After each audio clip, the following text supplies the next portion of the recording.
Kia ora, it's Ruth here in my backyard in Christchurch, and it's finally time for my October video, which I'm quite excited about. Things are looking great, especially when I compare it to the first video I did in June. But this month has really reminded me that here in Christchurch we're about 4 to 6 weeks behind everyone else in their gardens. We've had beautiful sun where I've had to put on sunblock and my sun hat, but then we've had hail where we got trapped in the chicken coop for a little while we were trying to do some more work on it, and it just started hailing out of the blue. That day I think we ended up having hail about 4 or 5 times. This morning we had ice in our backyard, I've had frosts, we've had heaps of rain, so it's just been crazy. So it really reminds me that we're not the same as Auckland, we're not the same as North Island temperatures. We're definitely 4 to 6 weeks behind for the fact we're still getting ice and frosts and hail. But here's the garden, so check it out with me as I show you what's happening this October. Now, to start off down this end of the garden, have a look at these garlic. They're going beautifully nice and strong, they're a lovely green, and they haven't got any rust or anything yet. Last year I planted garlic in another garden and they got rust, so I'm just really hoping they grow as much as they can and either don't get rust or grow well before it. And my beetroot, which were my markers where they were, are going really nicely as well. Definitely need to plant out some more beetroot because we eat a lot of beetroot and it's such a good superfood. Here is one of my sets of kale that are going to flower. You'll notice that they actually have a really cool kink in the stem, and that's because I've only just taken off the netting I've had on this garden. I've decided that kale definitely doesn't need netting anymore, but because of it, they've gone all kinky, which is quite fun. Here is my broccolini with some lettuce. We've been having lots of lettuce at the moment, getting into the summer salads. Here are my sugar snap peas, which I'm going to need to get some climbing frames for. Now my problem with these at the moment is the birds are still eating them every time I take the cover off, but having the cover on stops their growth, so I'm really hoping that we can combat that somehow. If we have a look back here, here is my other lot of garlic and beetroot going really well. This garden is more shady, so it's a little bit further behind these ones. But that's okay, because it means that these ones will be able to harvest first, followed by these. And my onions, they're starting to get nice and big, no longer like little tiny needles. They're starting to get more pencil thickness, and they're starting to bulb up a little bit at the bottom, which is really nice. And I'm going to need to find something that I can interplant with them. So I'm going to need to look at my companion planting guides, so I can see what can make the most of this space. Because these onions are long growers, they'll still be in here for a good few months, and I want to make the most of this. Over here we have my secret seedlings. Don't really know what they are. There's some seeds I found at the bottom of my seed bucket, so we'll see what happens when they actually get bigger. I was thinking carrots or lettuce.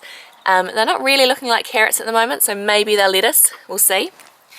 And here I've got some more silver beet, some lettuce and some beetroots growing all around the edges, and in the middle my plan is to put some tomatoes. So soon what I'll do is I'll be digging into the middle some really good organic matter, some rotted sheep poo and stuff, so when I put the tomatoes in, then they'll have a really good base for their roots. If we have a look over here, we've got again birds attacking my broccolini. Got some lovely pansies which I'm really loving down here. Here are the seeds from my seed experiment. Again, my broccolini is going really well. I'm going to have to transplant them soon. Kale is all popping up a lot more. Beetroot, not so much, but they're still there. And in the back we've got our lettuces and our spinach. Here our broad beans. I thought they were going to grow like really tall, because normally I've seen them grow a lot taller. Never grown them myself, and yeah, we've only got flowers still. The flowers are beautiful though, and it's been awesome seeing the bumblebees coming and starting on them. Seeing all the bumblebees come out, I know that our honeybees are going to be out in thick force soon. But it does remind me that we're about 4 to 6 weeks behind, so hopefully we'll get some bean pods forming soon and we'll be able to have our beans. Back here is our later fruiting apricot tree. More seeds from my seed experiment. They're going okay, just kind of tracking along. Our rhubarb I'm really excited about. This is going stunning. It's so thick and lush and its stems are growing really nicely. Caleb's already harvested some to make a beetroot and coconut cake, which is amazing. If we take you down here, looks a bit like a work site, because it is. We've nearly finished our chicken coop, and I'll do a coop update just before we get the chickens, and we're really hoping that in the next few days we'll get them. Just a few more things to tick off. Here we have our blackcurrants that our neighbour lovingly gave us, and there's some little flowers on, which I was quite excited to see. We'll see whether these flowers actually turn into any fruit, whether they just fall off. I know that if it can't sustain fruit, it will fall off just to focus on our roots. And this garden we still need to kind of finish out. Here's our early fruiting apricot, and have a look! There's actually a few little apricots on here. Again, if it's only got 2, I might leave them on. If it gets more, I might pick them off so that it can focus on its roots. But we'll see. We might get some sneaky apricots in its first year. If we take you along here, this garden bed will look a little bit different than last time. We've got our, well, this has been growing for a while, our silver beet and spinach. But the problem is, these holes you see, you might think they're from slugs and snails, but they're actually from birds. So we need to get some covering for this garden bed as well.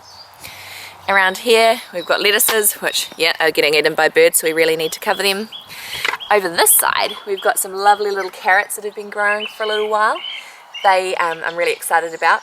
I do need to thin them, but I need to wait until I make some more salads so I can put the carrot tops in.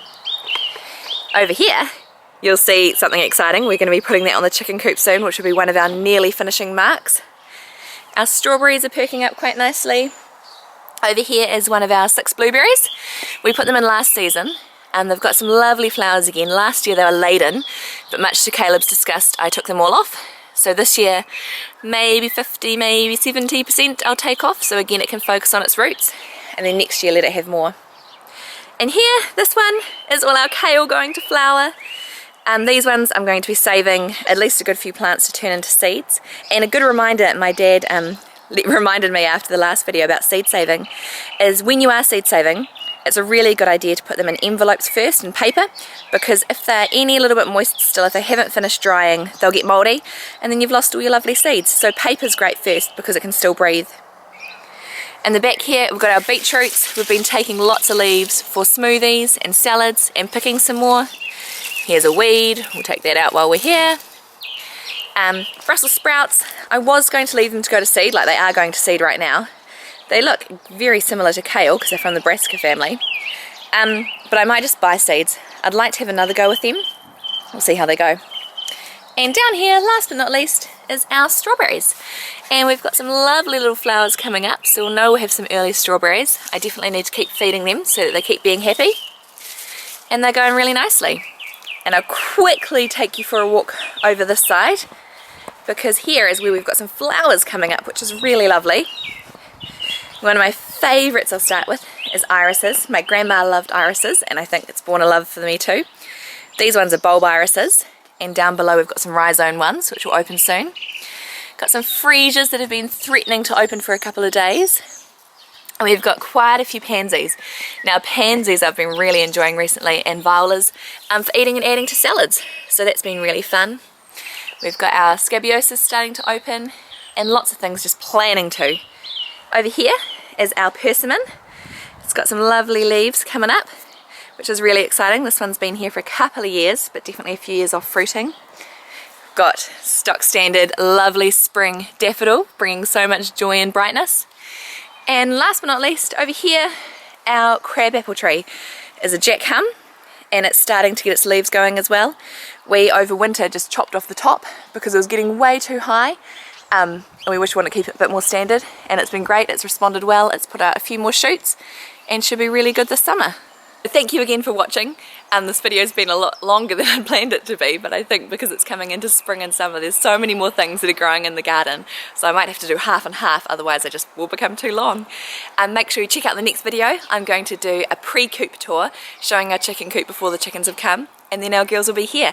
One thing I'd like to say though is last time we had chickens we had 5, and they were called Millie, Molly, Mandy, Meg and Muzzer. Now I feel like those are the best names for chickens ever, but also that I can't rename our chickens those same names because they had such strong personalities. So if you've got any good names for 5 chickens, please let me know in the comments below, because we're going to need to name them soon. So ka kite, thank you for watching. Remember to subscribe if you'd like to, and I'll see you next time. Oh, and have a look, I've got an awesome new end screen. Bye!